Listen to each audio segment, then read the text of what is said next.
Bismillahirrahmanirrahim. Alhamdulillahirrabbilalamin. Wassalatu wassalamu ala Sayyidina Muhammad wa ala alihi wa ashabihi ajmain. Alhamdulillah kita bisa berkumpul malam ini di Majelis Rois Tandaker kembali membahas kitab Tarbiyatul Aulad dengan Ustadz Widos Supraha. Sebelum mulai, mari kita sama-sama membaca Ummul Quran, Surat Al-Fatihah. Semoga dengan keberkahan Surat Al-Fatihah, majelis kita ini mendapat ridho dari Allah Subhanahu wa Ta'ala dan kita mendapatkan ilmu yang bermanfaat. Al-Fatihah. A'udzu billahi minasyaitonir rajim. Bismillahirrahmanirrahim. Alhamdulillahirabbil alamin. Ar-Rahmanir Rahim. Maliki yaumiddin. Iyyaka na'budu wa iyyaka nasta'in. Shiratal mustaqim. An'amta 'alaihim maghdubi 'alaihim waladdallin. Amin. Silakan Ustadz Wido untuk menyampaikan materinya. Iya, tapi video Anda belum tampil ya. Kayaknya koneksinya memang Ustadz. Enggak sih, ini kayaknya bukan koneksi. Ada sebentar nih paralel saya nginstal aplikasi GoToMeeting. Ternyata selama ini saya belum nginstal aplikasi, tapi join session dia. Oh, iya. Baik, ala kuliah nanti tengah jalan diiniin. Mudah-mudahan ini bisa share screen kali ya. Iya, bisa share screen. Sebentar, meeting room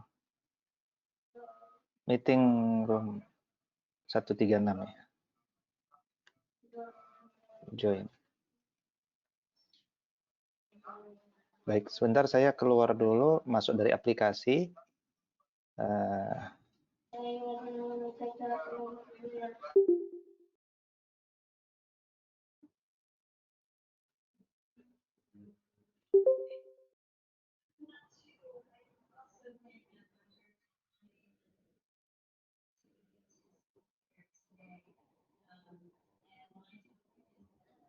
Bismillah. Kalau sekarang video saya kelihatan? Videonya belum, Ustaz. Sebentar, everyone.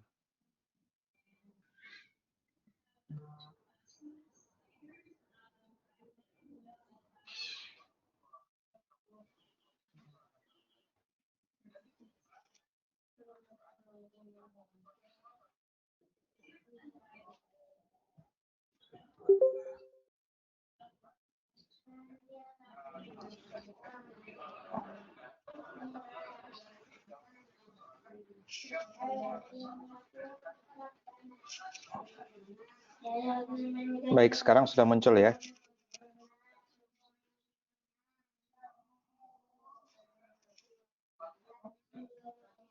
Belum muncul itu, Ustaz. Video saya belum muncul ya? Oh, ini. Belum. Ya, sudah. Kalau peserta yang lain kok nggak kelihatan ya? Cuman antum doang nggak kelihatan. Memang di atasnya itu view everyone kalau view aktif everyone. kamera.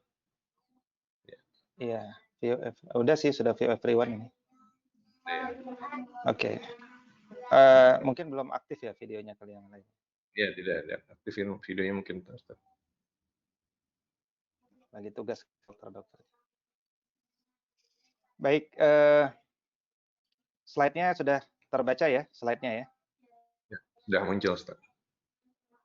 Baik, judulnya metode mempengaruhi jiwa anak ya, sesuai sunnah Rasul sallallahu alaihi wasallam. Bismillahirrahmanirrahim. Allahumma anfa'na bima 'allamtana wa 'allimna bima yanfa'una wa zidna ilma. Uhayyikum jami'an bi tahiyyatil islamil khalidah wa tahiyyatul islami salam. Assalamu alaikum warahmatullahi wabarakatuh. Alhamdulillahi rabbil alamin wa bihi nasta'inu ala umurid dunya waddin. Asyhadu an la ilaha illallah wa asyhadu anna Muhammad Rasulullah. Allahumma fasalli wa sallim wa barik ala sayyidina Muhammad sayyidil mursalin wa ala alihi wa sahbihi ajma'in amma ba'du. Alhamdulillahirabbil alamin. Bapak Ibu dokter semuanya, kita melanjutkan terkait tema tarbiyatul aulad, ya, bagaimana mendidik anak-anak kita, yang pada kesempatan malam hari ini akan fokus pada bagaimana cara kita mempengaruhi jiwa anak, ya. Bagaimana cara mempengaruhi jiwa anak.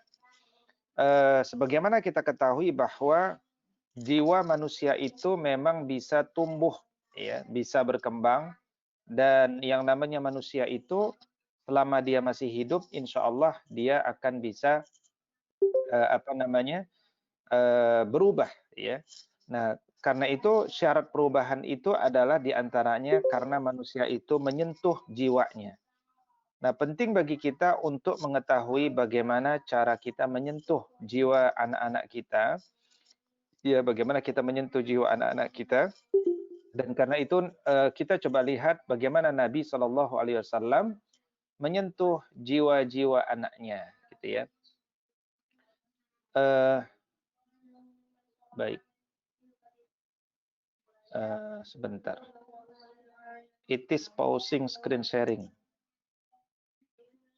It is pause. Oke. Slide pertama. Cara Rasulullah SAW mempengaruhi jiwa anak.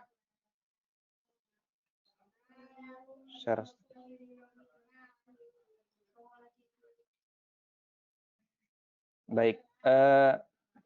Pertama, cara kita mempengaruhi jiwa anak adalah dengan berteman dengan anak kita. Jadi kalau kita lihat posisi kita memang sebagai seorang ayah itu harus menjalankan beberapa fungsi, yaitu fungsi kita sebagai ayah, fungsi kita sebagai guru, fungsi kita sebagai syekh, ya, sebagai guru, ya. Fungsi kita juga sebagai teman. Nah, ini kadang-kadang kita harus menjalankan fungsi-fungsi tersebut, ya. Kalau kita lihat, ya, bagaimana cara Nabi berteman dengan anak-anak, ya. Ini semuanya adalah karena pemahaman bahwa pertemanan itu memang akan memberikan pengaruh positif, ya, terlebih karena seseorang itu adalah cermin temannya. Positif dalam pengertian kalau temannya itu adalah teman yang positif, ya, karena kata Nabi almar'u ma'adini khalilihi falyanzur, ya, ila man yukhalil, bahwa manusia itu tergantung agama temannya, maka perhatikanlah kepada siapa dia mengambil agamanya. Nah, karena itu Nabi SAW sebagai seorang nabi, ketika dia menemani atau memberikan satu waktu-waktu khusus untuk anak-anak, itu luar biasa dampaknya kepada anak-anak di masa lalu karena mereka ditemani oleh Nabi. Ya, cara-cara Nabi menemani tentu banyak. Ada yang Nabi kemudian mengajak mereka menunggang kendaraan, ya, dan seterusnya. Jadi kalau kita perhatikan di antaranya Rasulullah SAW yang sering kita dapat riwayatnya adalah menemani pemuda-pemuda seperti Abdullah ibn Abbas, ya, kemudian anak-anaknya Ja'far, ya, apalagi kemudian Anas bin Malik, ya, Anas bin Malik. Anas bin Malik ini sendiri bukan sekedar jadi Anas bin Malik ini kan sejak umur 8 tahun telah membersamai Nabi SAW, diantar oleh ibunya untuk melayani Nabi, dan 10 tahun Anas bin Malik itu membersamai Nabi sampai umur beliau 18 tahun, gitu ya. Sampai umur beliau 18 tahun. Suatu ketika dikisahkan oleh anak-anak yang lain seperti Abdullah bin Ja'far. Suatu ketika, ya, Abdullah bin Ja'far sedang bersama dengan Qusam dan juga sedang bersama dengan Ubaidullah bin Abbas, ya, Ubaidullah bin Abbas. Abbas ini pamannya Nabi. Kemudian disebutkan bahwa Rasul SAW lewat dengan menunggangi kendaraan. Maka kemudian beliau pun bersabda kepada anak-anak yang ada di depannya itu. Jadi Nabi sengaja berhenti sengaja mampir, kemudian Nabi ajak kepada mereka, coba Abdullah bin Ja'far naik ke sini, ya. Kemudian Qusam naik ke sini, ya. Dua anak ini didahulukan. Kenapa? Kalau Ubaidullah bin Abbas itu kan dekat ya sama Nabi, ya. Abbas itu paman Nabi, dan memang karena ya kendaraannya maksimal naik 2 orang. Abdullah bin Ja'far didudukkan di bagian depan, Qusam diletakkan di bagian belakang.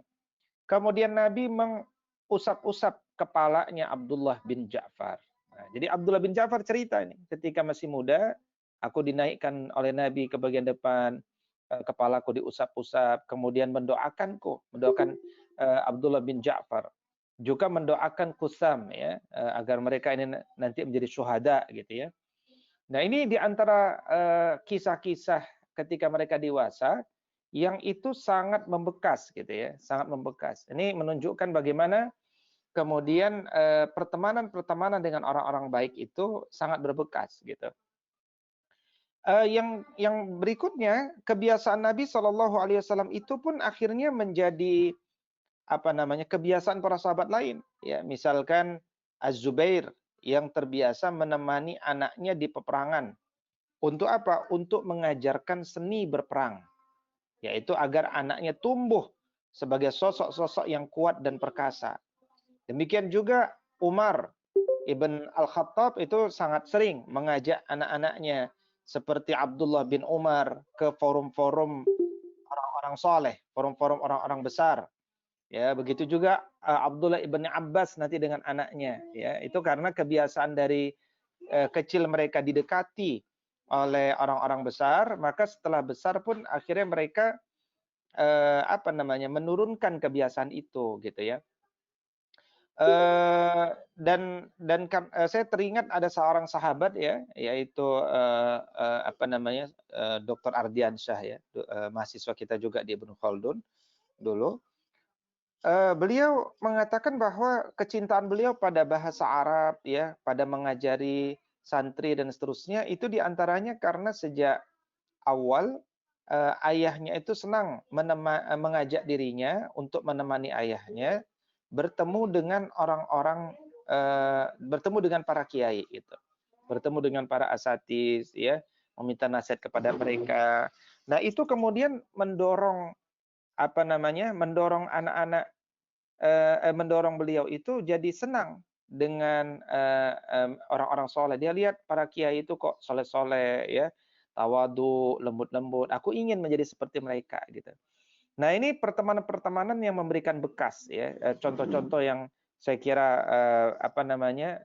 baik ya untuk diperhatikan, menemani anak-anak kita seberapapun sibuknya kita mungkin sebagai dokter gitu ya. Ketika ada waktu-waktu yang sempat, maka luangkanlah dengan kualitas ya. Kalau tidak bisa dengan kuantitas, maka kuatkan dengan kualitas gitu. Baik, itu yang pertama.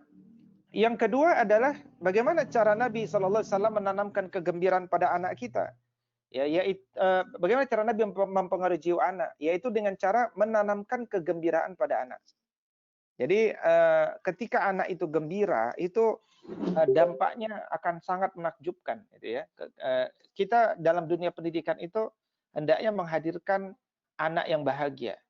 Ya, kalau anak bahagia, anak itu akan siap produktif dalam belajar, dia akan semangat dalam menjalankan tugas-tugas dari kedua orang tuanya. Tapi kalau dia tidak kalau dia tidak bahagia, maka dia tidak akan produktif, gitu. Nah, di antara cara Nabi untuk menanamkan kegembiraan pada anak, yang pertama adalah menampakkan wajah yang selalu berseri di hadapan anak-anaknya. Ini penting. Ya, kalau kita ini terbiasa tersenyum dengan anak-anak kita secara khusus, maka anak-anak kita pun akan mencontoh senyum kita. Ya. Bukankah Nabi juga pernah mengatakan tabassumuka fi wajhi akhika laka shadaqah. Senyummu di wajah di depan wajah saudaramu itu bernilai sedekah. Ya, jadi agamanya sudah mengajarkan jangan minta disenyumin, tapi berikanlah senyum pada orang. Insya Allah orang akan membalas senyuman kepada kita.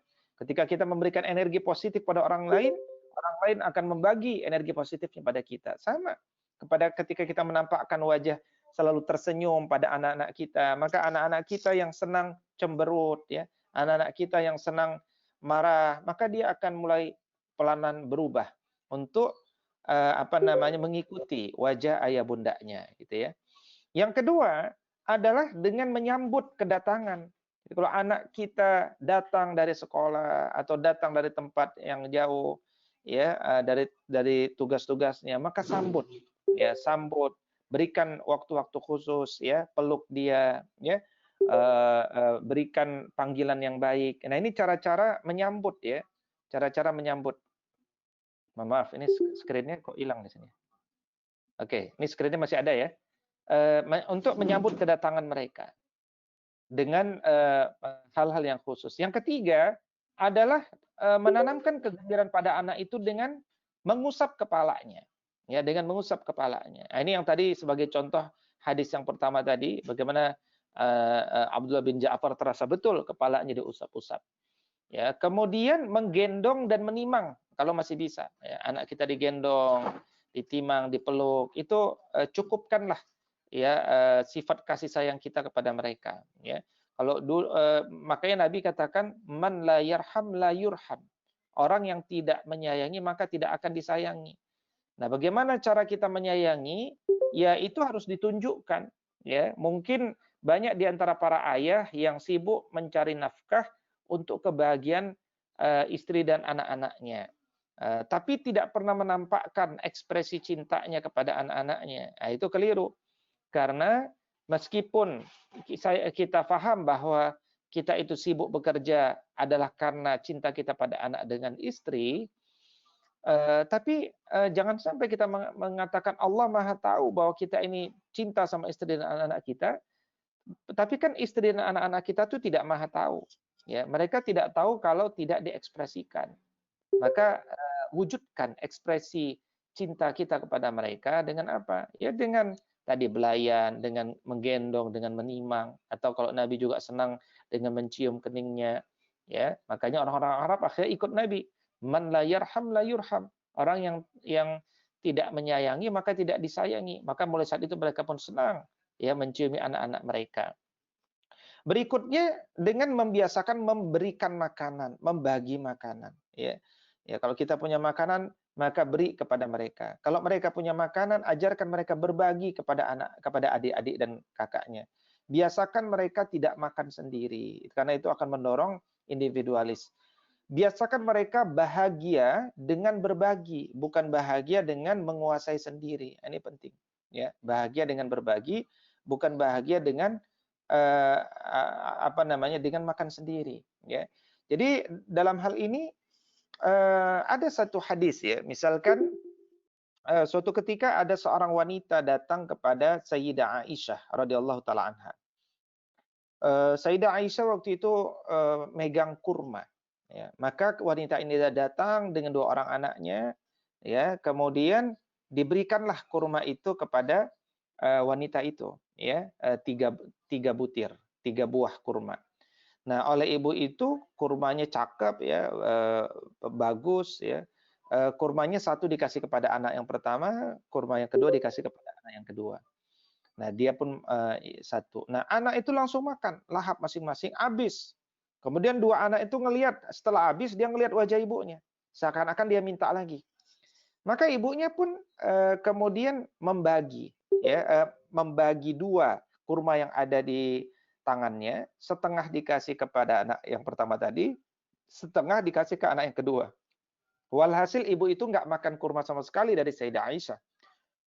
Maka Sayyidah Aisyah pun Sayyidah Aisyah pun terkejut, bingung melihat itu, ya. Kok bisa, ya? Kok bisa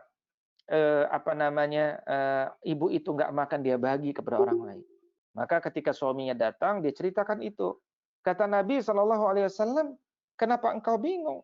Nggak ada yang mengherankan lagi. Itu biasa. Sebagai orang tua itu seperti itu. Nah, maka kata Nabi SAW bahwa orang itu, ya, bahwa Allah Subhanahu Wa Taala merahmati dan mengasihi ibu tersebut karena ibu itu mengasihi anaknya. Jadi kasih Allah Subhanahu Wa Taala itu datang kepada ibu itu karena ibu itu mengasihi anaknya.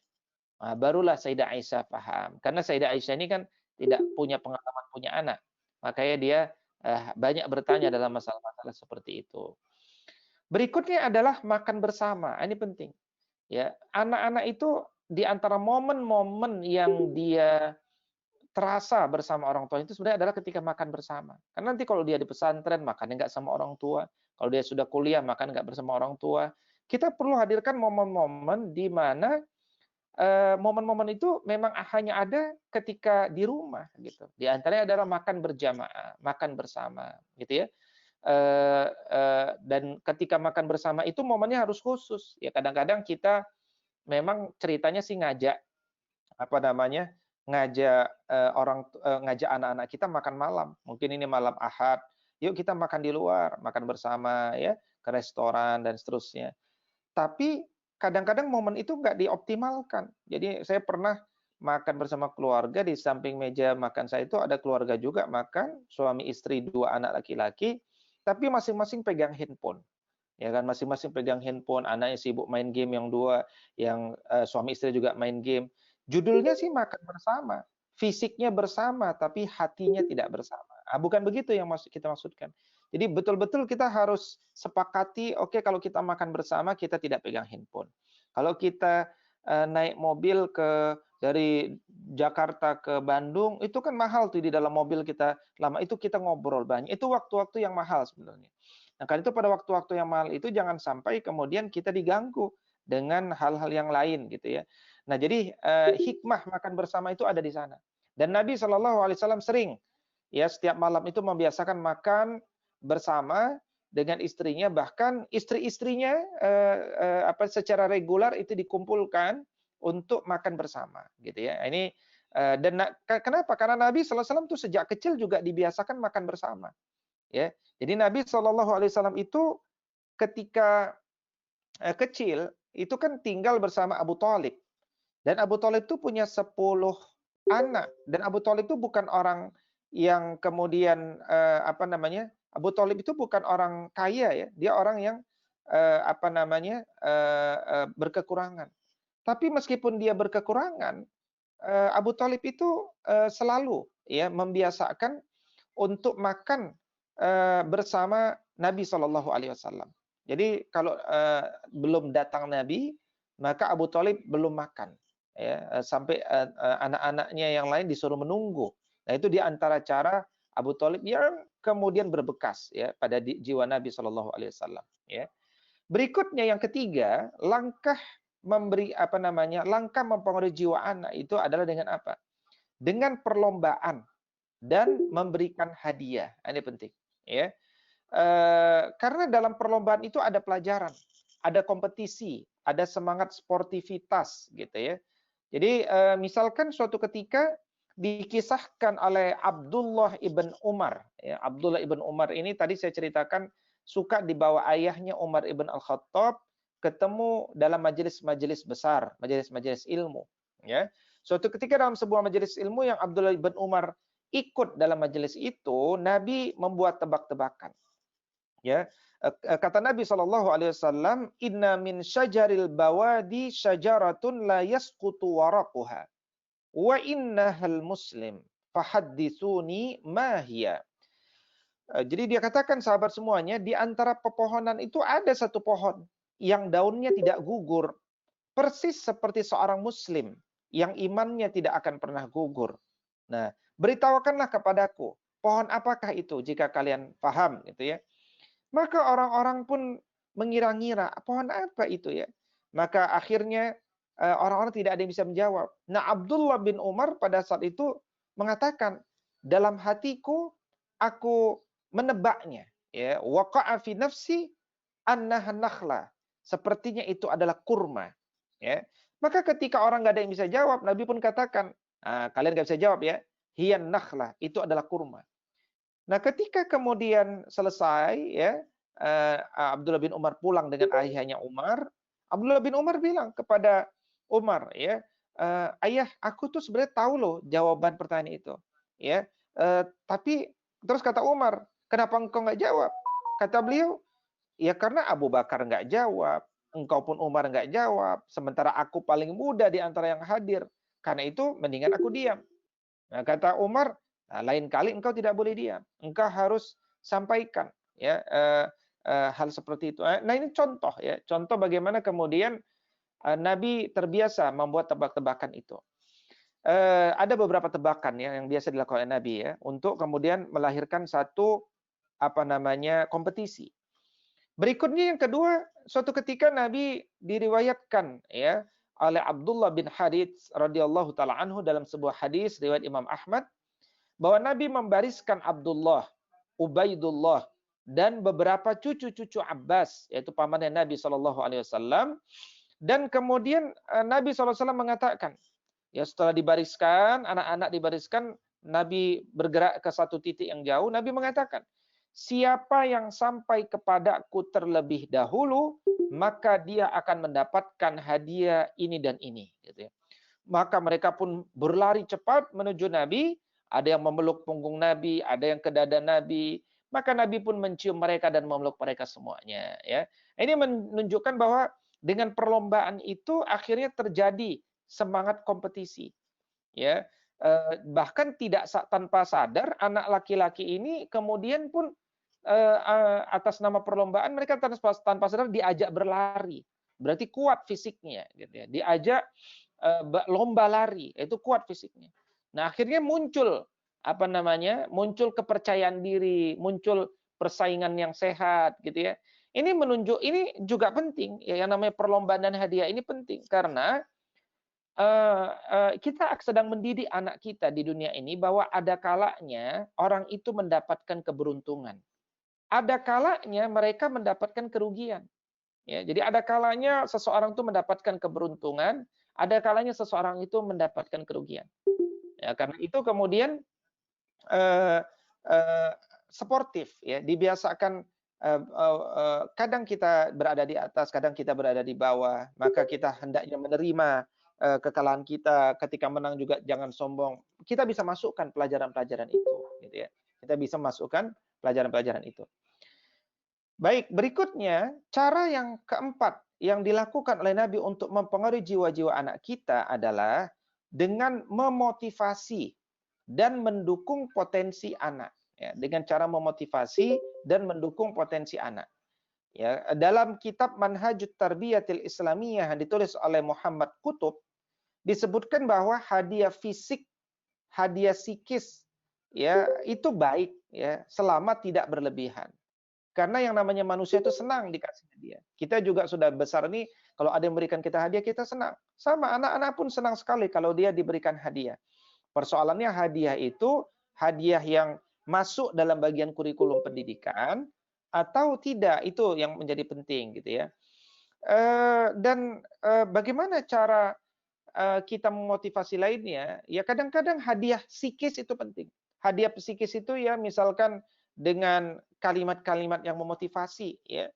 Misalkan contoh suatu ketika Umar radhiyallahu taala anhu pernah bertanya kepada pernah bertanya kepada para pemuda waktu itu ya. Pernah bertanya kepada para pemuda waktu itu dikatakan ya, siapa di antara kalian yang tahu Quran surat Al-Baqarah ayat 266 ini turun tentang apa ya gitu.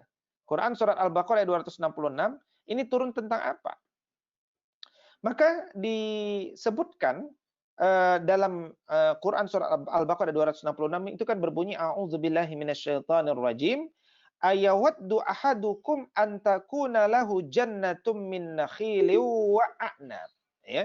Apakah ada salah seorang di antara kalian yang ingin punya kebun, baik itu kebun kurma maupun kebun anggur? Adakah di antara kalian yang ingin memiliki? Nah, ayat ini turun tentang apa ya gitu. Nah, itu para pemuda nggak ada yang bisa jawab waktu itu. Ya, para pemuda nggak ada yang bisa jawab. Maka kemudian para pemuda mengatakan, ya Umar, wallahu a'lam. Wahai Umar, Allah lebih mengetahui. Gitu. Nah, jadi apa kata Umar? Umar marah, ya marah, maksudnya marah memberikan pelajaran. Kata Umar, ya kalau kalian ditanya, itu jangan wallahu a'lam. Ya, Tapi katakan kalian tahu atau tidak tahu. Ya, kalau setiap pertanyaan jawabannya Allah alam, ya nggak ada pelajaran. Ya, karena Allah pasti lebih tahu. Tapi jawab, kalian tahu atau tidak tahu. Nah, setelah Umar memberikan arahan itu, Abdullah ibn Abbas radhiyallahu taala anhu kemudian mengatakan, wahai Amirul Mukminin, ya, dalam hatiku ada sesuatu tentang pertanyaan ini. Artinya apa? Dalam hatiku ada pengetahuan tentang hal tersebut. Nah, ini Abdullah bin Abbas memang spesial ya. Karena memang sejak muda Nabi SAW telah mendoakan beliau dengan doa, Allahumma faqihhu fid din wa 'allimhu ta'wil. Ya Allah, jadikan Abdullah ibn Abbas ini faqih dalam beragama dan alim dalam mentakwilkan ayat-ayat Allah Subhanahu wa taala. Ya. Maka kemudian Abdullah ibn Abbas pun menjawab, ya. Kata Umar setelah disebut wahai Amirul Mukminin, dalam hatiku ada sesuatu tentang jawaban itu. Kata Umar, ungkapkanlah, ya, wahai putra saudaraku. Nah, ini penting nih. Ungkapkanlah, wahai putra saudaraku. Jadi kalimat pertama dari beliau, ungkapkanlah wahai putra saudaraku. Ini kalimat motivasi. Ya, kebiasaan orang Arab Quraisy dulu, kalau dia memanggil seorang anak yang ayahnya sudah masuk Islam, itu dia sambungkan kepada ayahnya itu. Jadi wahai putra saudaraku. Ya, tetapi kalau kemudian bapaknya belum masuk Islam, dia biasanya panggil dengan wahai, ya, anakku, ya, wahai anakku yang tercinta, ya bunayya, ya, atau ya gulam, gitu. Ya. Kemudian kata Umar, wahai putra saudaraku, janganlah engkau merasa rendah diri. Ya, wahai putra saudaraku, ungkapkanlah, janganlah engkau merasa rendah diri. Nah, itu kan satu bentuk kalimat motivasi. Ya, memberikan semangat kepada anak-anak supaya punya public speaking, supaya dia berani mengungkapkan pendapat, salah nggak ada masalah, gitu ya. Maka Abdullah bin Umar pun mengatakan, ya, bahwa kata Umar, Abdullah bin Abbas pun mengatakan, yang aku ketahui tentang ayat itu bahwa ayat ini bicara tentang amalan seseorang. Ini permisalan tentang satu amalan. Kata Umar, amalan apa? Kata Abdullah bin Abbas, itu amalan baik seseorang. Di mana Allah kemudian mengirimkan syaitan kepada orang yang telah berbuat baik itu, sehingga kemudian orang itu malah melakukan amal kemaksiatan. Yang amal kemaksiatan itu menenggelamkan seluruh amal baiknya. Nah, dari sini kemudian satu penafsiran yang benar, tapi tidak pernah disangka juga oleh para pemuda yang lainnya, gitu ya. Tapi itu baru keluar ketika Umar memberikan motivasi kepada anak-anak. Nah, ini adalah satu model pendidikan ya yang penting untuk kita hadirkan, mendorong anak-anak kita itu senang untuk memberikan pendapatnya, gitu. Atau kemudian kalau saya perhatikan ada seorang ulama bernama Ibn Abidin. Ibn Abidin ini punya anak yang gemar membaca. Nah, maka dia tahu membaca itu kebiasaan yang baik. Maka dia kuatkan kebiasaan itu dengan apa? Dengan menawarkan kepada anaknya mau dibelikan buku apa lagi. Ya, dia pun belikan buku-buku baru maupun dia berikan buku-buku lama dari punya keluarganya yang dibutuhkan oleh anaknya. Ini Ibn Abidin. Sehingga anaknya punya perpustakaan pribadi, ya. Dia merasa kecintaannya pada buku didukung oleh ayahnya dan seterusnya, gitu ya. Baik, berikutnya ya, cara Nabi SAW mempengaruhi jiwa anak adalah dengan memberikan pujian dan sanjungan, ya, dengan memberikan pujian dan sanjungan. Ya, contoh ya, bagaimana contoh-contoh bagaimana Nabi melakukan pujian dan sanjungan itu. Suatu ketika ya, ada seorang sahabat Abdullah bin Umar waktu itu masih kecil, tertidur di masjid. Ya, Abdullah bin Umar tertidur di masjid. Maka kemudian dalam mimpinya itu Abdullah bin Umar bermimpi seakan-akan ada dua orang malaikat yang membawa dirinya masuk ke dalam neraka. Dan dia melihat neraka itu berbentuk bundar besar, ada tepiannya. Ya, semakin dibawa ke bawah, ya, Kemudian Abdullah bin Umar melihat ada orang-orang yang dia kenali di neraka itu. Kemudian Abdullah bin Umar ketakutan. Ya, dia berlindung, aku berlindung kepada Allah dari api nerakanya Allah. Ya, aku berlindung kepada Allah dari api nerakanya Allah. A'udzubika minan nar. Kemudian tiba-tiba datang seorang malaikat yang lain, ya, kemudian mengatakan kepadanya, jangan khawatir ya Umar. Tiba-tiba Umar terbangun. Umar pun ketakutan karena dia bermimpi kan, hampir dibawa ke nerakanya Allah. Maka Abdullah bin Umar pun cerita kepada kakaknya Hafsah binti Umar yang juga istri Nabi Shallallahu Alaihi Wasallam. Maka Hafsah pun cerita kepada suaminya Nabi. Apa kata Nabi Shallallahu Alaihi Wasallam? Ni'mar rajul Abdullah. Ya, sebaik-baik laki-laki adalah Abdullah selama dia mau terus mendirikan sholat malam atau qiyamul lail. Nah, ini ada beberapa pelajaran yang saya coba ambil dari kisah ini. Yang pertama adalah mimpi kita itu tidak boleh sembarangan ditakwil, ya. Dan Nabi SAW adalah sebaik-baik pemberi takwil, ya. Kemudian yang kedua, kalau kita perhatikan, Nabi SAW juga memanfaatkan momen-momen spesial itu untuk menanamkan ilmu.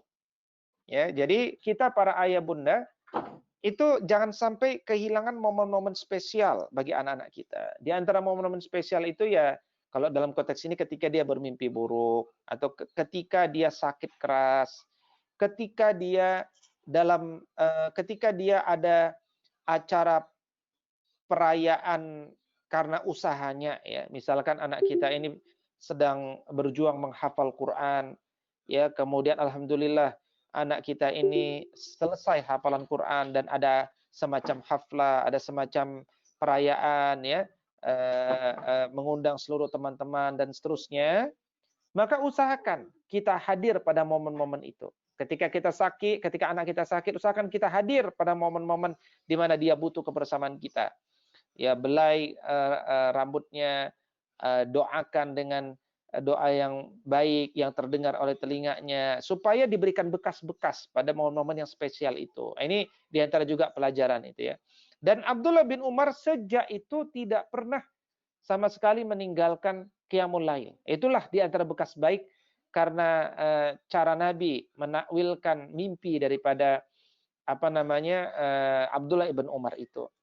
Dan kebiasaan Nabi memuji para pemuda itu berlanjut, ya, biasa. Misalkan terhadap seorang pemuda dulu yang senang mempelajari bahasa Arab dan juga bahasa Aram, ya, bahasa Aramaik, ya, untuk membantu Nabi Shallallahu Alaihi Wasallam, ya, maka Nabi mengatakan dia ini adalah sebaik-baik pemuda. Nanti disampaikan kepada pemuda itu saat perang Khandaq. Maka pemuda itu pun semakin bersemangat untuk mengkaji itu. Jadi memberikan pujian dan sanjungan.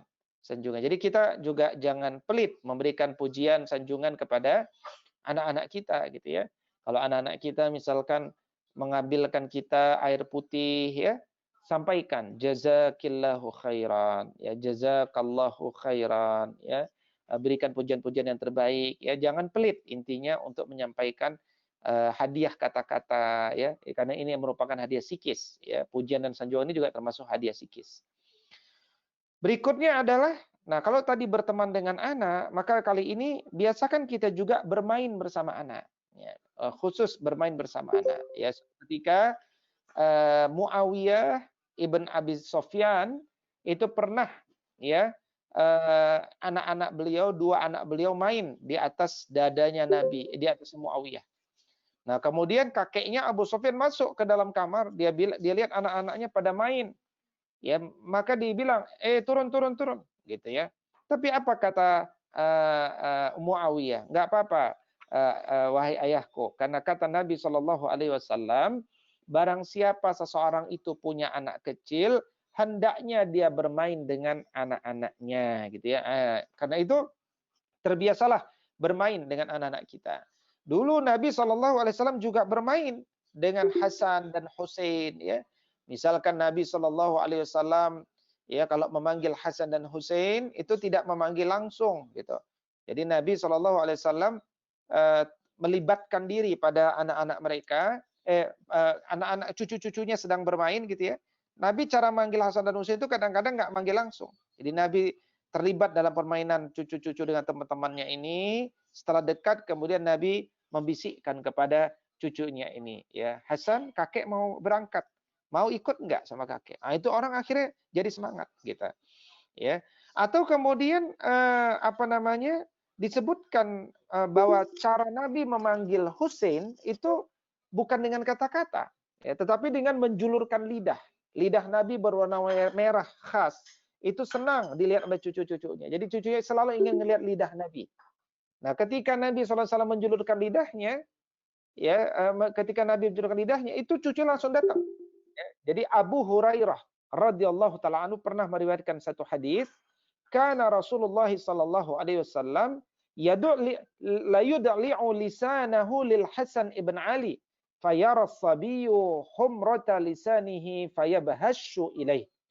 Bahwa Nabi pernah menjulurkan lidahnya beliau kepada Husain, sehingga kemudian anak kecil itu pun melihat warna merah lidah beliau, dan ia pun segera menghampiri beliau. Nah, ini bagaimana Nabi SAW itu bermain luar biasa profesional.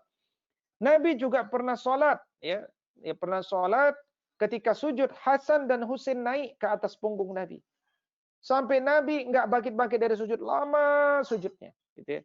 Sampai setelah selesai itu sahabat bilang, ya Rasulullah, apakah tadi turun wahyu ya Rasulullah? Sampaikanlah kepada kami, apa wahyu yang baru turun itu? Kata Nabi, enggak ada turun wahyu. Aku tuh memang lama sujudnya karena engkau lihat, Hasan dan Husain sedang naik ke atas punggungku. Aku biarkan mereka sampai mereka puas bermain di atas punggungku, setelah itu baru aku bangkit dari sujudku. Ini menunjukkan khusyuknya kita juga dalam sholat tetap memperhatikan kondisi sekitar kita, gitu ya. Ini pelajaran berikutnya. Atau suatu ketika ada seorang anak putri dulu, ya, diajak ayahnya main ke rumah Nabi Shallallahu Alaihi Wasallam. Nah, sampai di rumah Nabi, anak ini pun main-mainin cincin Nabi, dia senang lihat cincin Nabi, ya. Dan anak perempuan ini pakai pakaian berwarna kuning, ya, namanya Ummu Khalid binti Khalid bin Sa'id, ya, radhiyallahu taala anha. Nah, Nabi SAW senang dengan baju yang dipakai oleh anak perempuan ini. Dia katakan, sana, bagus nih, bagus. Ya, maka setelah pulang, kemudian menjelang pulang dia bilang, wahai Ummu Khalid binti Khalid, ya, pakailah pakaian ini sampai rusak. Pakailah pakaian ini sampai rusak. Pakailah pakaian ini sampai rusak. Nah, itu kemudian Ummu Khalid dikisahkan pakai pakaian itu terus, ya, artinya sering terus pakai pakaian itu, nggak pernah dia ganti pakaian itu, dia senang sampai pakaian itu kemudian berubah warna. Nah, ini menunjukkan bagaimana pesan-pesan Nabi SAW itu membekas, ya, dalam jiwa anak-anak. Berikutnya adalah dengan menumbuhkan rasa percaya diri anak. Ya, jadi membuat jiwa anak itu pengaruh apa? Pengaruh positif. Di antara contoh pengaruh positif adalah rasa percaya diri anak. Bagaimana cara menumbuhkan rasa percaya diri anak itu? Caranya adalah yang pertama, dengan menguatkan keinginan anak, menumbuhkan rasa percaya diri anak, ya, sehingga dia punya keinginan baik, keinginan positif, ya. Di antara cara Nabi pertama yang kita ketahui adalah terbiasa by design menugaskan kepada anak-anak dengan tugas untuk menyimpan rahasia. Ya, misalkan Nabi pernah meminta Anas dan Abdullah bin Ja'far untuk menjaga rahasia dan tidak membocorkan rahasia itu. Ya, padahal keinginan tahuan anak muda itu ingin tahu, ya, dan diberikan tugas, diberikan trust, diberikan kepercayaan. Sampai kemudian orang-orang bertanya kepada Anas, kepada Abdullah bin Ja'far, apa rahasia tadi dari Nabi? Kata mereka, enggak boleh. Ini harus dijaga. Nah, ini menguatkan kebiasaan positif anak untuk bisa memegang amanah. Nah, itu di antara cara Nabi. Yang kedua adalah dengan membiasakan berpuasa. Anak-anak di zaman Nabi dulu dibiasakan berpuasa. Termasuk juga puasa sunnah. Ya, Abdullah bin Umar itu termasuk, ya, sejak muda senang berpuasa sunnah. Akhirnya ketika mereka berpuasa sunnah, tapi mereka bisa beraktivitas, lama-lama mereka punya percaya diri. Ternyata kalau aku nggak makan seharian, selama aku sahur, ya mendekati waktu syuruk dan mendekati waktu sahur gitu ya dan seterusnya. Ternyata nyaman ya. Ternyata kuat. Nah, jadi membangun kepercayaan diri daripada anak itu. Yang kedua adalah dengan membangun kepercayaan sosial. Bagaimana sifat sosial anak itu terbangun secara positif. Misalkan dengan apa? Dengan memberikan penugasan-penugasan pekerjaan di rumah. Ya, dari anak berbagai level umur. Tentu semakin besar dia, semakin berat juga ya penugasan-penugasan kita ya. Anak yang besar mungkin dia menebang pohon ya atau merapikan pohon. Ada yang kemudian mencabut rumput, ada yang mengepel lantai, ada yang menyapu, ada yang mengelap kaca, ya, ada yang membersihkan kolam. Bagi kepada anak-anak kita pekerjaan itu sehingga mereka terbiasa melakukan satu pekerjaan yang real dalam kehidupan mereka. Meskipun kita punya asisten di rumah. Ya, karena ini bagian daripada kurikulum.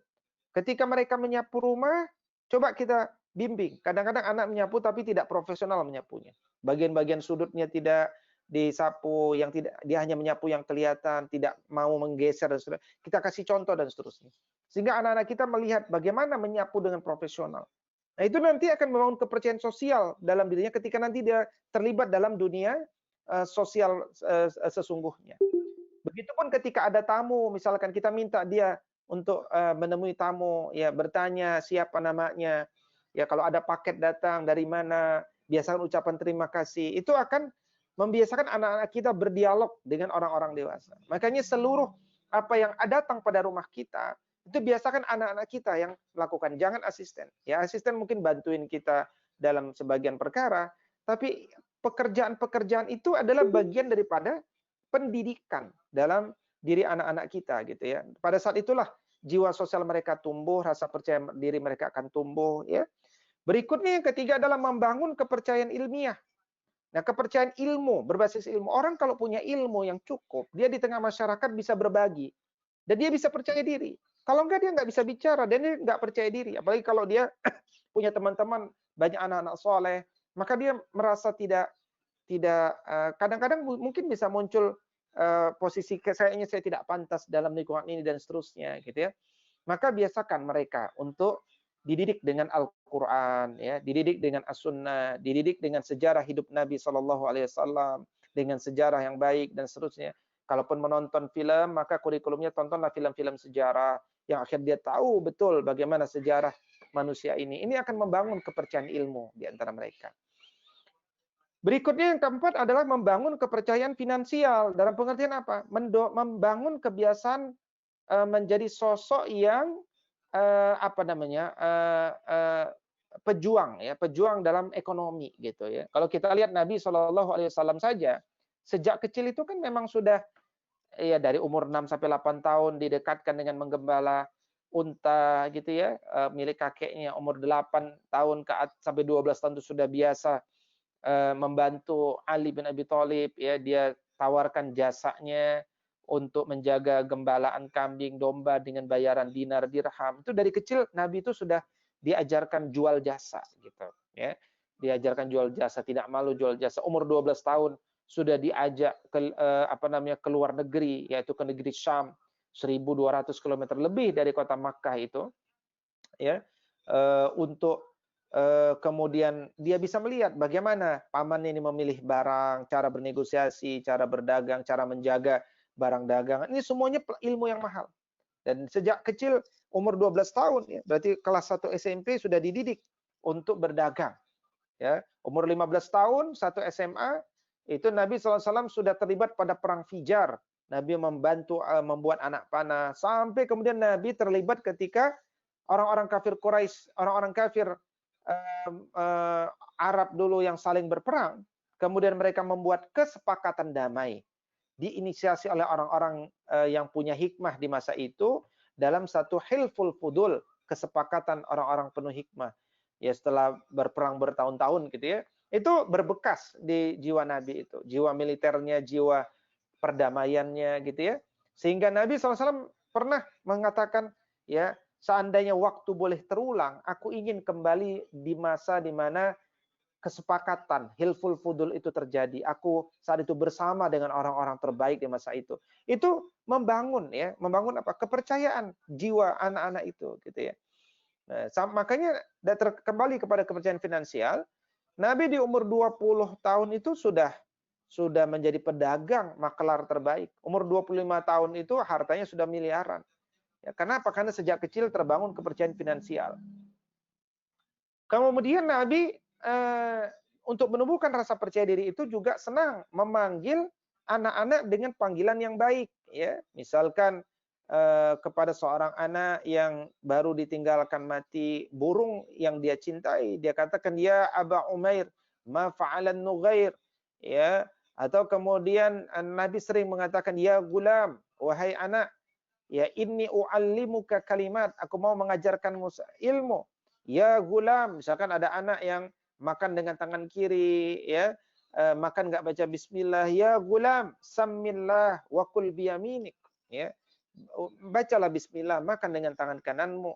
Atau misalkan Nabi mengatakan, ya bunayya, idza dakhalta ala ahlika fasallim. Wahai anakku tersayang, kalau engkau masuk rumah, ucapkanlah salam, yaitu assalamualaikum. Ya, kita juga kalau anak kita mengucapkan assalamualaikum, maka jawablah, ya, jawab dengan ungkapan yang serius, ya, waalaikumsalam warahmatullahi. Anak kita pun biasakan ketika mengucapkan salam itu kepada seisi rumah, bukan masuk ucapan salam bukan kepada siapa-siapa. Dia harus sampaikan assalamualaikum kepada siapa? Kepada penghuni rumah. Sehingga suaranya harus jelas. Ya. Atau ya bunayya in qadirta an tusbiha wa tummisya wa laysa fi qalbika ghishun li ahadin faf'al. Wahai anakku, apabila engkau mampu untuk melalui pagi dan sore hari tanpa ada keinginan sedikit pun ingin merugikan orang lain, maka engkau hidupmu akan berkah. Kerjakan, lanjutkan kehidupan. Artinya Allah ridho atau Nabi senang kepada orang-orang yang tidak punya niat merugikan orang lain dalam melewati satu hari sekalipun, gitu ya.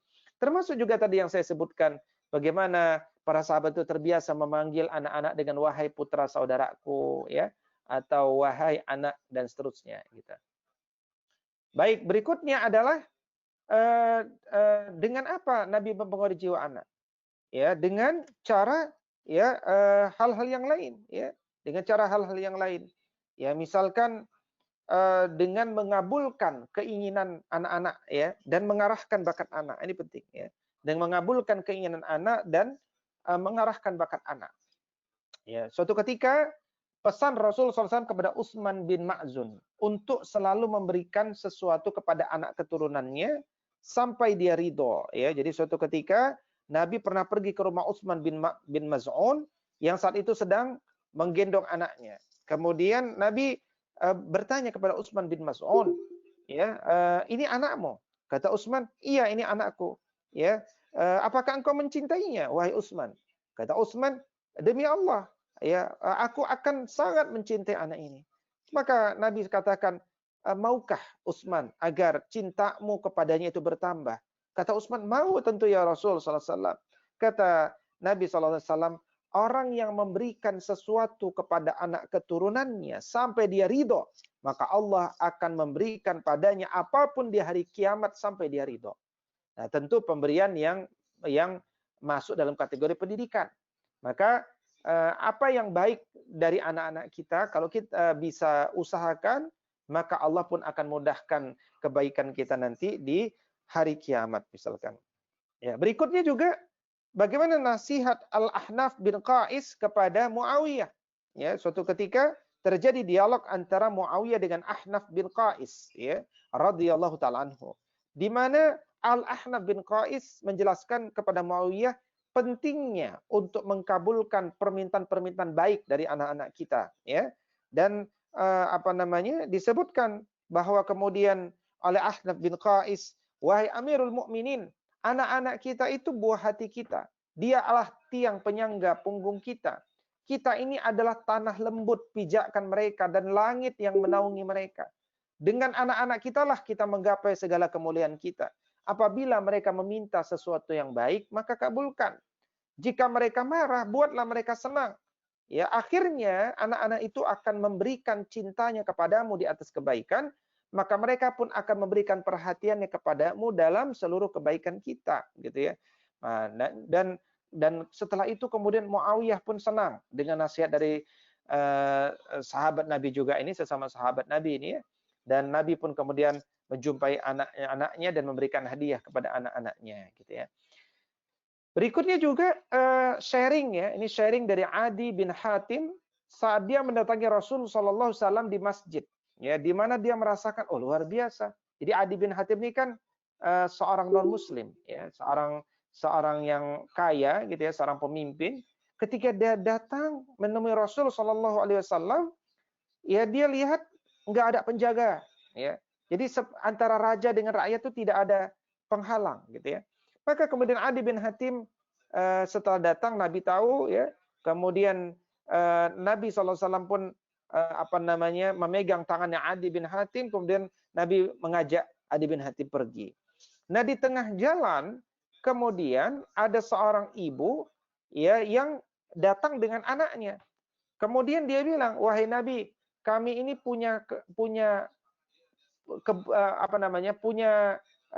artinya wahai Nabi, tolong berikan waktu sedikit buat kami ingin butuh kebersamaanmu, gitu ya. Maka Nabi pun mengatakan, oke, saya akan ikut. Nabi pun kemudian meninggalkan sebentar Adi bin Hatim dan kemudian berdialog kepada ibu itu, ya, sampai kemudian selesai keperluannya, balik lagi kepada Adi bin Hatim. Adi bin Hatim waktu itu belum Muslim. Dia mikir, Masya Allah, ini ada raja, ya, ketika diminta oleh seorang ibu dan anak berbicara, dia langsung kasih waktu, mengabulkan keinginannya. Ini dalam konteks mengabulkan keinginannya, ya. Jadi bagaimana Nabi SAW itu selalu punya waktu-waktu untuk, ya, menguatkan keinginan-keinginan positif. Nah, persoalan kita kan sebenarnya menemukan apa bakat-bakat positif, apa potensi-potensi terpendam dari anak-anak kita. Itu kan dunia pendidikan tuh yang utama tuh adalah bagaimana kita kenali, ya, potensi-potensi baik daripada anak-anak kita itu. Baik, berikutnya adalah bagaimana cara kita mempengaruhi jiwa anak. Di antaranya dengan melakukan pengulangan perintah, ya, melakukan pengulangan perintah. Misalkan Nabi SAW dulu mengatakan, misalkan muru auladakum bis salati wahum abna'u sab'i sinin. Mulailah perintahkan anak-anakmu untuk betul-betul serius mengerjakan sholat pada usia 7 tahun. Terus diulang-ulang, ya. Ini di antara dalil melakukan pengulangan perintah. Sampai kemudian selama 3 tahun itu terus diajarkan sholat sampai umur 10 tahun belum bisa sholat, belum mau juga sholat, belum terbiasa juga sholat, padahal sudah terus dia ini, maka di situ dia hendaknya diberikan hukuman, gitu ya. Nah ini menunjukkan bahwa memerintahkan anak-anak kita beribadah kepada Allah itu harus jadi bagian kurikulum. Karena Quran surat Thaha, surat ke-20 ya, ayat ke-132 telah berfirman, wa'mur ahlaka bis-salati wastabir 'alaiha.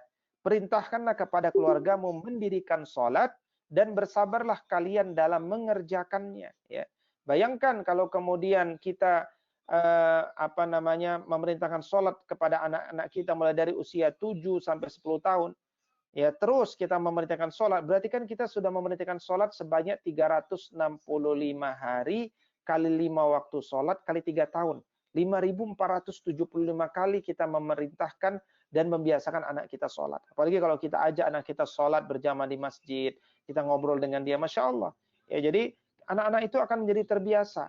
Nah, karena itu kata Abdullah ibn Mas'ud radhiyallahu taala anhu bahwa biasakanlah anak-anak itu mengerjakan kebaikan. Karena kebaikan itu hadir karena buah kebiasaan. Pembiasaan baik itulah bagian daripada penegakan adab, gitu ya. Termasuk juga kebiasaan daripada Anas bin Malik mengucapkan salam setiap kali melewati anak-anak ketika dia sudah besar, karena sejak kecil 10 tahun dia mengikuti Nabi SAW yang mencontohkan untuk senantiasa mengucapkan salam kalau ketemu anak-anak, tidak pelit. Makanya Anas pun ketika besar seperti itu, gitu ya. Nah, berikutnya adalah dengan apa? Dengan bertahap dalam menanamkan pendidikan, ya, dengan bertahap dalam menanamkan pendidikan. Jadi, misalkan tadi hadis tadi misalkan perintahkanlah anakmu untuk sholat, ya, ketika dia berumur apa namanya 7 tahun ya. Setelah itu nanti sampai pukullah dia kalau sampai umur 10 tahun dia tidak mau sholat. Ini menunjukkan ada tahap ya. Ada tahap-tahapan di dalam memerintahkan itu. Berikutnya juga adalah memberikan janji sekaligus ancaman ya. Ancaman dalam pengertian apa peringatan ya bahasa kita mungkin ya. Jadi bagaimana kemudian antara targhib dengan tarhib, antara motivasi dengan ancaman itu harus seimbang ya. Kadang-kadang kita perlu memberikan motivasi-motivasi baik, tapi motivasi itu tidak boleh keliru juga ya. Jangan sampai misalkan kita memberikan motivasi begini, ayo hari ini agendamu sekarang adalah menghafal Al-Quran. Nanti kalau sudah hafal Quran baru dikasih hadiah games. Nah, itu motivasi yang menurut hemat saya keliru. Karena menghafal Quran ini pekerjaan ukhrawi, dia tidak boleh buyar dengan niatan yang rendah ya. Atau hafal Quran ya 30 juz supaya nanti kalau kuliah gratis itu juga tidak boleh. Karena ini menurut hemat saya mendorong ya amal-amal ukhrawi kepada hal-hal yang sifatnya duniawi gitu ya. Ala kulli hal mungkin itu ya pengantar dari kami dalam kesempatan kali ini ya, yaitu tentang bagaimana cara Nabi mempengaruhi jiwa anak. Mudah-mudahan Allah Subhanahu wa taala memudahkan kita semuanya untuk memberikan pengaruh positif pada anak-anak kita di tengah kesibukan kita dan terbatasnya waktu kita. Aku qauli hadza wa astaghfirullah li wa lakum wallahu muwaffiqil aqwamit thariq. Assalamualaikum warahmatullahi wabarakatuh. Waalaikumsalam warahmatullahi wabarakatuh. Jazakallah khairan Ustadz. Buat sahabat-sahabat Royal Dakar, kalau ada pertanyaan bisa diketikkan di chat. Ada satu pertanyaan ini. Ustadz, bagaimana kalau memberikan hadiah alat musik buat anak karena punya talenta dalam musikal dan art? Mohon penjelasannya. Ya, bismillahirrahmanirrahim. Musik itu jadi begini, dalam tata cara dalam dalam proses berpikir kita dalam masalah ilmu ini itu ada ilmu fardu ain. Setelah itu ada ilmu fardu kifayah. Setelah itu ada keterampilan. Nah, yang namanya musik itu tidak bisa disebut ilmu fardu ain kan? Tidak bisa juga dimasukkan kepada ilmu fardu kifayah. Dia lebih kepada hobi, kepada keterampilan dan seterusnya. Karena itu dia harus diporsikan dengan proporsi yang tepat gitu ya. Jangan sampai kemudian dibandingkan antara ilmu fardu ain dengan keterampilan. Ya, atau apalagi ilmu fardu ain dikalahkan dengan ilmu keterampilan. Itu jangan sampai gitu ya. Terkadang juga seseorang itu senang dengan musik, kenapa? Karena memang tontonannya musik. Ya, kebiasaannya musik. Ya, lingkungannya musik. Ya, apa yang dia lihat juga musik, maka itu membangun kesenangan pada dirinya. Sama ketika dari kecil orang tuanya memperkenalkan dengan kickboxer misalkan ya. Kalau kita lihat misalkan kickboxer yang terkenal itu Habib Nurmagomedov, dari kecil ngelihat ayahnya begitu, dididik begitu, lawannya juga beruang ya, dari kecil, maka anak itu tumbuh menjadi seorang kickboxer ya. Jadi kadang-kadang itu bisa dibentuk ya. Sesuatu yang disukai itu kadang-kadang bisa terbentuk. Selain juga mungkin ada faktor-faktor yang sifatnya given gitu ya. Jadi karena itu juga perlu diperhatikan. Nah, karena itu kalaupun anak kita bermain musik dalam hal ini, maka ada porsinya. Porsinya itu adalah ya porsi sebagaimana flow proses tadi. Jadi jangan sampai itu mengganggu tugas kita untuk memberikan hak yang cukup pada anak kita tentang ilmu fardu ain. Itu harus selesai ilmu fardu ain. Ya, kemudian kuliah kedokteran untuk ilmu fardu kifayah. Itu wajib tapi sifatnya kifayah. Ya, dia tidak wajib bagi semua orang. Nah, kemudian ada musik. Nah, itu kan masuk pada wilayah keterampilan. Nah, porsi-porsi itu yang akhirnya nanti menentukan jam pembelajaran, ya, fokusnya dan seterusnya. Saya kira demikian. Wallahu a'lam. Terima kasih, Ustaz. Pertanyaan berikutnya, telah disampaikan oleh Ustaz tadi bagaimana mempengaruhi jiwa anak-anak. Nah, bagaimana kita mencegah atau mengcounter pengaruh-pengaruh jiwa yang tidak baik yang didapatkan anak dari lingkungan gitu, ya mungkin lingkungan sekolah atau lingkungan yang lainnya yang kurang baik yang bisa didapat oleh anak. Demikian. Bismillahirrahmanirrahim. Dunia pendidikan itu dibangun oleh 3 lingkungan. Lingkungan rumah, lingkungan sekolah, dan lingkungan tempat tinggal. Lingkungan rumah sebenarnya yang paling besar pengaruhnya. Mungkin persentasenya bisa 60%. Lingkungan sekolah itu 20%. Lingkungan sekitar juga mungkin sekitar 20%. Artinya, sekolah itu adalah partner daripada rumah. Kita sedang memilih partner kita dalam mendidik anak kita. Nah, gitu tuh. Sama, sekolah juga memandang orang tua sebagai partner. Nah, ketika kita menyekolahkan anak kita ke sekolah, maka sekolah itu kan kumpulan orang tua. Maka perlu diciptakan satu ekosistem sebagai orang tua pembelajar semuanya yang paham dengan konsep yang sama. Karena kalau konsep di semua rumah yang ada di sekolah itu sama, maka anak akan menemukan sesuatu yang sama kurang lebih. Cara berpikirnya kurang lebih mirip-mirip. Nah, itu yang akan sangat membantu itu. Jadi ketika kita menyekolahkan anak kita ke sekolah, ingat sekolah itu sekali lagi kumpulan rumah-rumah. Nah, kumpulan rumah-rumah itu konsep-konsep dasarnya harus dibuat sama. Makanya harus ada kajian-kajian untuk orang tua yang wajib diikuti oleh ayah bundanya secara berkala supaya akhirnya mereka tahu bagaimana membangun kurikulum di rumahnya. Nah, sekolah itu pada akhirnya juga akan terbantu ketika orang tua itu memahami tentang bagaimana membangun kurikulum dan sinkron dengan sekolah. Dia akan terbantu gitu. Nah, karena itu kalau itu tidak dipahami, kadang-kadang muncullah anak-anak yang punya kebiasaan yang berbeda dengan rumah kita. Nah, itu nanti kalau dia positif bagus, tapi kalau negatif itu akan berpengaruh. Nah, karena itu ketika berpengaruh dan tidak diperbaiki baik di sekolah, ya maka itu akan menjadi satu kebingungan tentang value, tentang nilai dari anak. Sebenarnya yang benar yang mana? Nah, sayangnya sifat manusia itu akan lebih mudah menerima value yang negatif, ya. Sementara untuk value yang positif dia akan butuh perjuangan, gitu dalam hal ini. Nah, tetapi juga kalau itu tidak bisa diubah, maka pengkondisian di rumah dengan senantiasa menanamkan nilai-nilai positif kepada anak-anak kita secara konsisten dan berkelanjutan itu penting sehingga kita melepas mereka itu dengan kepercayaan. Nah, ambil lepas di lingkungan sekalipun dengan teman-teman yang kita tahu mereka mungkin masih jauh dari nilai-nilai di rumah kita, maka kita bisa berikan kepercayaan. Nah, engkau di sana untuk jadi lilin, jadi cahaya. Ya, bimbing teman-temanmu supaya mengerti tentang adab-adab ini.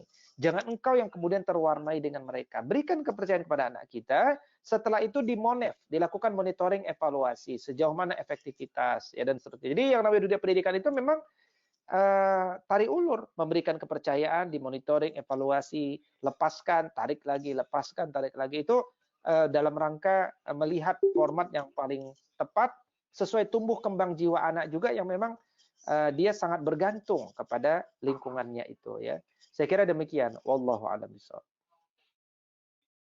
Terima kasih, Ustaz. Pertanyaan berikutnya, izin bertanya Ustaz, pada usia berapa yang ideal memasukkan anak ke pesantren? Demikian. Baik, bismillahirrahmanirrahim. Tidak ada yang ideal sebenarnya kapan ya. Orang-orang dulu dan diikuti juga hari ini bahkan ada yang memasukkan pesantren di usia SD ya. Di usia SD mereka sudah memasukkan pesantren. Tapi umumnya ya, secara umum kalaupun tidak bisa SD maka usia SMP itu dia masuk pesantren. Kenapa di SMP?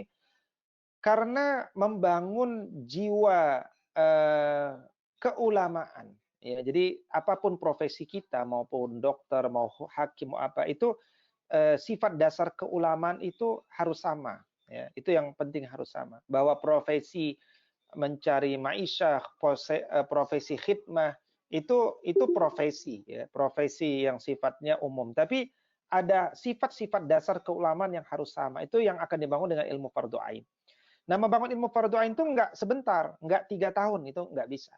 Karena di situ ada ilmu alat seperti bahasa Arab, ada hafalan Al-Quran, ada tadabbur, ya, ada pengkajian mutun dan seterusnya. Itu nggak bisa 3 tahun. Makanya konsepnya itu ya bisa 6 tahun, 7 tahun gitu ya. Makanya kalaupun dia tidak bisa SD, maka di usia SMP itu paling banter.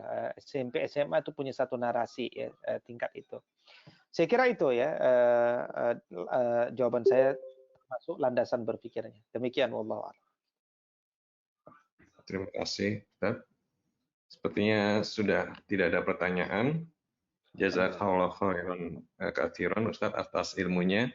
Mudah-mudahan kita bisa mendapatkan kesempatan untuk mendapatkan lanjutan pembahasan dari kitab Tarbiyatul Aulad ini. Sebelum saya tutup, kita dengan membaca doa-doa kafaratul majlis.